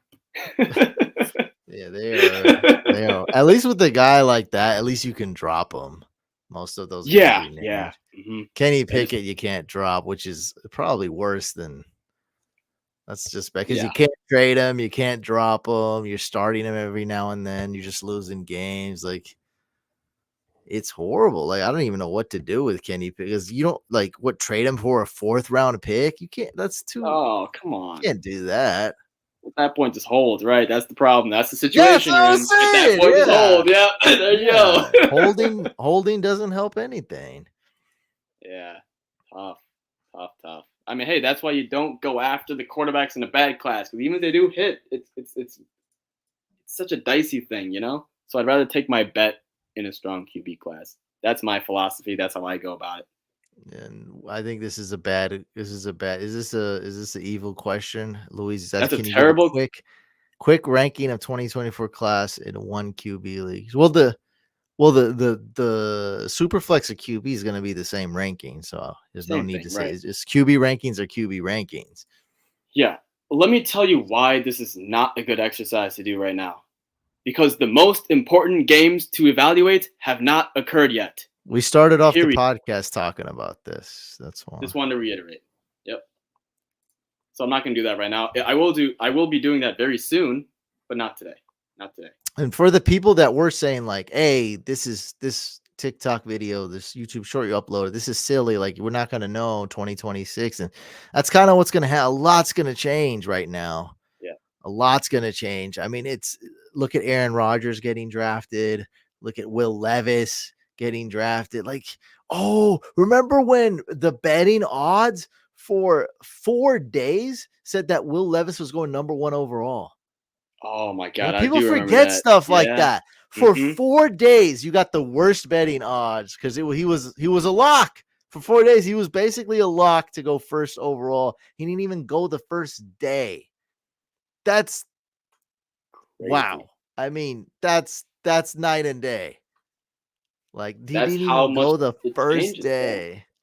Yeah, Yeah. and that's just we're just talking about like we're talking about like weeks, and that's right before the draft. So we still Right. have college games to play. Like there's going to be a lot that's A going on lot of still. movement for sure. Yep.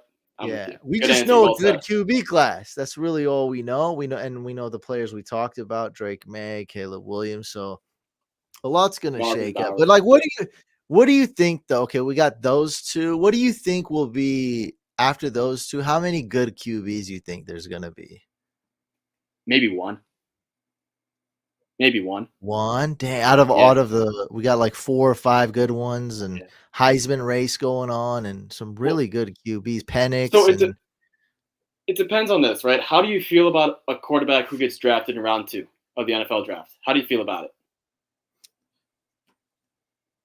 it It's not a surefire thing, it right? it would have to be early round 2 for me to Yeah. consider liking them. Like Derek Carr, I always bring him as an Right. example of a guy who probably fell a few spots.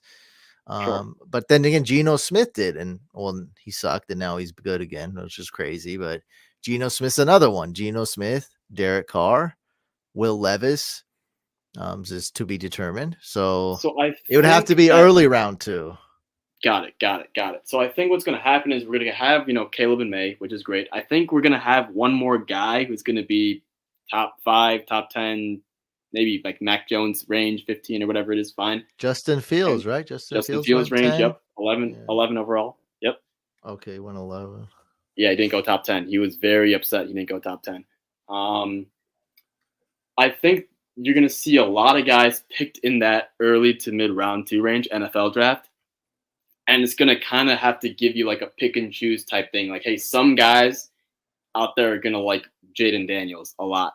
Some guys are going to be super into Bo Nix, as we had one commentator say, right? So after that, kind of depends on what you're into. And for me, look, for better or for worse, I've missed on guys like Josh Allen because of this. I'm just into the super elite prospects like that. So I'm going to probably bank more on guys like Trevor Lawrence to get it done. Even though it's not a perfect strategy because it is a crapshoot at the end of the day. I was a guy who liked Bryce Young way more than CJ Stroud because the pedigree, and we've seen how that turns out, right? So it's not perfect, but I mean that's the way I would do it. To put it shortly, that's the way I would do it. Jazz is bringing up the mayonnaise in the coffee with Will Levis, and he's kind of joking around. But let me say something that I mentioned. I don't know where I mentioned this about a year ago. We're so used to the internet that we are the frog in the boiling water that just slowly started heating up, and we're still sitting in the boiling water, and we're used to it. That's the internet. Okay. We didn't have this 10 years ago. Now we're so used to it that these companies and media companies and Twitter and GMs, and when you say smoke screens, for so little effort with so little money, they can go crazy. And both sides are incentivized by this because people that cover NFL news, they need something. We want something.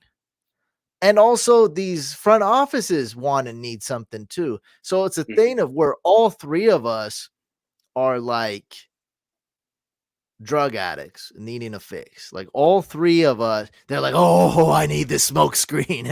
Put this fake news out. And then the NFL media is like, oh boy, we got Oh, we nothing to got report. something. We got a story, boys. We got a There's scoop. no games going on. Like we need a Laramie Tunsil gas mask. We need mayonnaise in your coffee. We need Mac Jones to have 2 DUIs. Like we need CJ Stroud to have the worst quarterback of all time. Yeah, yep. the dumbest quarterback of all time. Like, bro, it's crazy. So it just gets more and more out of control every year, and we're immune to it now. Like, you guys know a meme didn't exist 14 years ago, right? There was no such thing as a meme. Like, meme was the first meme was invented. Like, what is it? There's like a dinosaur. There's a black sophisticated guy. Yeah, There's like 4 memes. Yeah. Yeah. Yeah. Oh, yeah. There's a I know what you're girl talking with about. like the derp girl The or derp, whatever. Yep. And the scumbag Steve. Scumbag Steve. Oh yeah. Man, you're So taking me like, back. yeah, but I'm just saying, like, we're so, and now we look at like 25 memes a day. Like everybody looks at me. Yeah, like it goes crazy. But I'm just saying, like, the media monster, the smoke screens, and the power of the internet. When I'm really not trying to preach or talk like off top. I think this is very pertinent, very important to when we're playing Dynasty and we're looking at the NFL draft and smoke screens and Dynasty. This is very serious because I get a lot of texts. Oh, Matthew Stafford's a 49er. Will Levis is going number 1 overall. Mac Jones has 2 DUIs. Like CJ Stroud, worst what's that test called? I forget.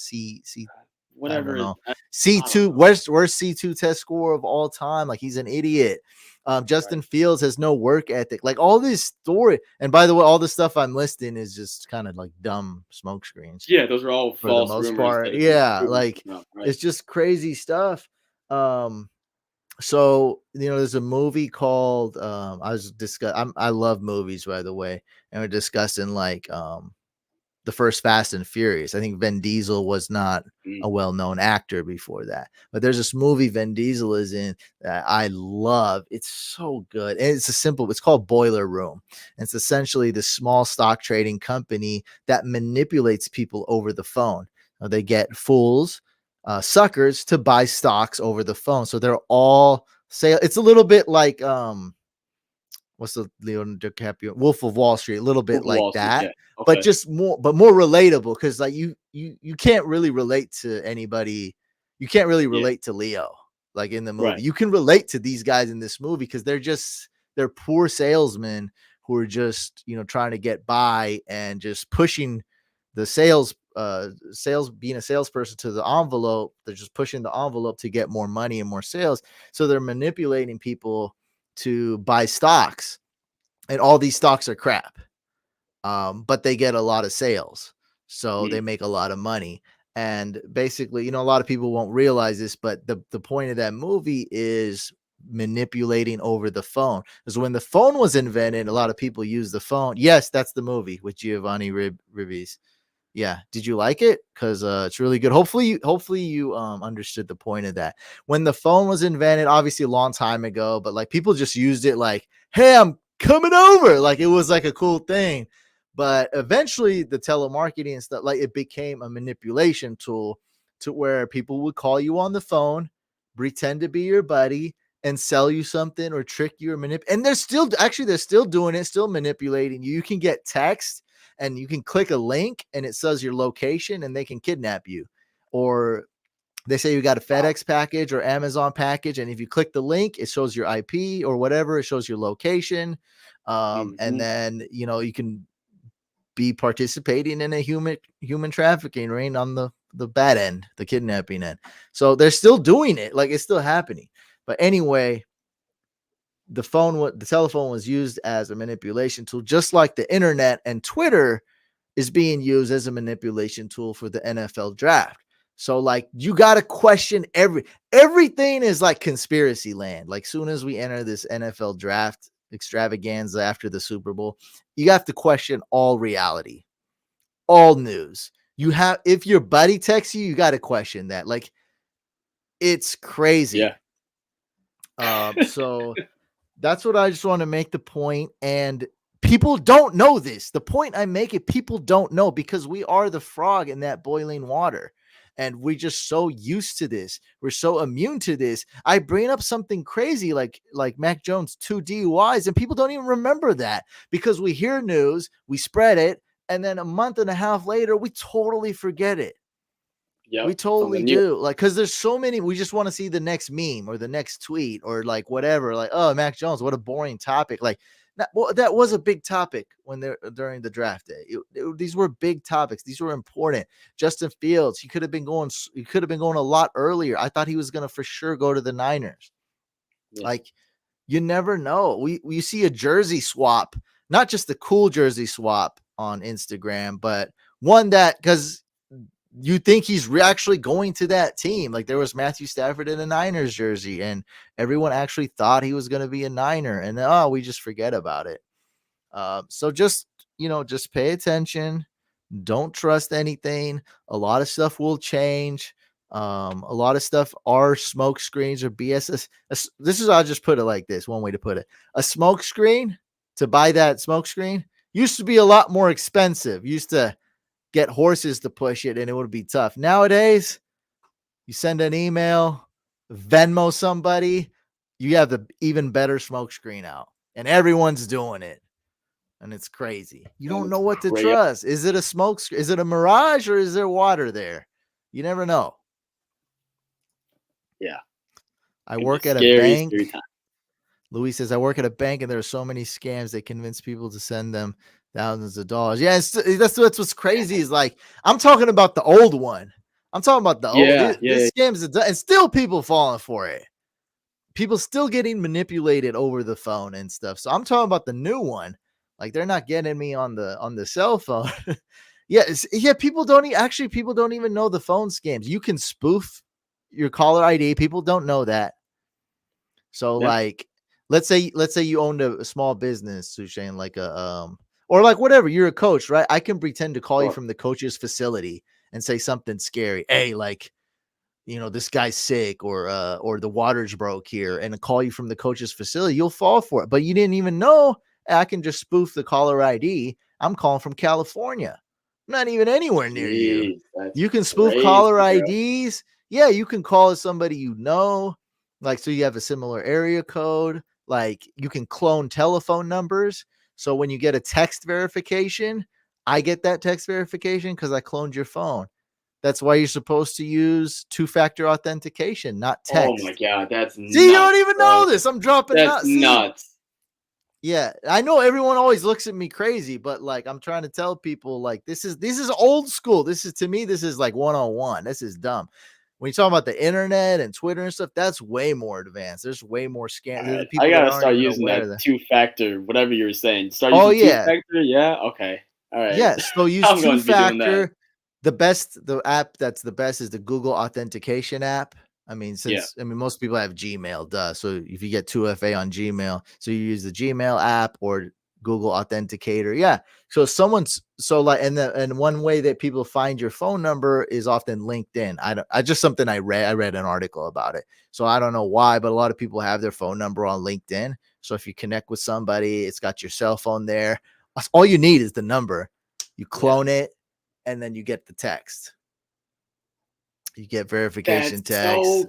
crazy. Oh my god, that's crazy. That's Yeah, crazy. That's yeah. mind-blowing, dude. That's scary, but it's mind-blowing. Oh yeah. I forgot what I do every Wednesday. Louis says, I mean, I know this guy who hacks lineups Hacking lineups. every it's every Wednesday. It's every not Tuesday. Waivers is Tuesday. He hacks lineups. Yeah. So like I'm not like a hacker or nothing, but it is kind of like my other persona. I do know a thing or two about internet security for sure. So yeah. And Nice. because of this knowledge, it does help me with draft season. Like I see a lot of this stuff and I recognize why people are incentivized. Someone's got to be incentivized for something, right? With scams, it's usually money or a scary thing to kidnap you. But with draft, there's other things like Laramie Tunsil's. What was that? That was his stepdad. Leaked that Yeah, video, something some like crazy. relative. Yeah, Yeah. right. See, that's like it's even like you couldn't even predict that. Nobody knew his stepdad like wanted to get vengeance on him. Like, you know what I'm saying? So these guys are incentivized by the smallest things. Like it's not, you don't need a big deal. It's not like, oh my God, we have to do this to get Caleb Williams. No, it's usually something way sillier than that. Because it costs them like under $5,000 to do it. That's nothing for a front office. That's Yeah, nothing. nothing. You're This right. is $5,000. Like, I don't know when this mayonnaise thing came out. I don't know. You got that was probably nothing, but you got to question everything. You see some guy pouring mayonnaise in his coffee. Maybe there's a reason for that. What time am I seeing this? What day is it? Okay, is this a coincidence? Like, what's going on? Who What leaked this time of story? day? Was it Will Levis? Why did he leak it? Did he actually leak it? You have to ask all these questions and trust nobody, especially your closest friends, because you know what? They love to spread like once they hear Oh something, yeah. they love to be the first to post it because they want to get the validation from their peer group. Yep. Like I study this. Me, I got a good BS meter, but when it comes to Yeah. draft season, I don't know what the hell's going on. There's too much. It's too much, dude. What do Crazy. you? It's I mean, insane. Hey, that's the fun I of it, though. You know, Oh, it's you never know what's gonna exciting. That's the happen. thing. Oh I'm yeah. in there too. I want it. I want to see the news. I want to see all these rumors. Like that's the thing. We all want like all three sides. We're all in on it. Oh We yeah. need it. Mm. They need to push it and the front offices and and also another thing, there's like a kind of a fourth new player in this, Mm. especially with NIL now and all this is the players camp. They're Oh their own yeah, for company sure. because For them, sure. their Yeah. family, their girlfriend, and them, I mean, they know they're gonna make millions and millions of dollars, and some of them already are. And so they may want to push a certain narrative or do a documentary or a podcast. You never know. Yeah. Oh, that new Mad Max is a sequel, not recast. Oh, that new Mad Max is a prequel. The new Mad Max is a sequel, not I don't know what this is. More I don't even know what interest he's going for. now, the preview during the game. Yeah, who cares about Mad Max? That just shows I lost everybody. That's all good. What a great way to end the podcast. All right, guys, Mad we'll end it Max. there. Thanks for tuning in. Mad Max. Peace out.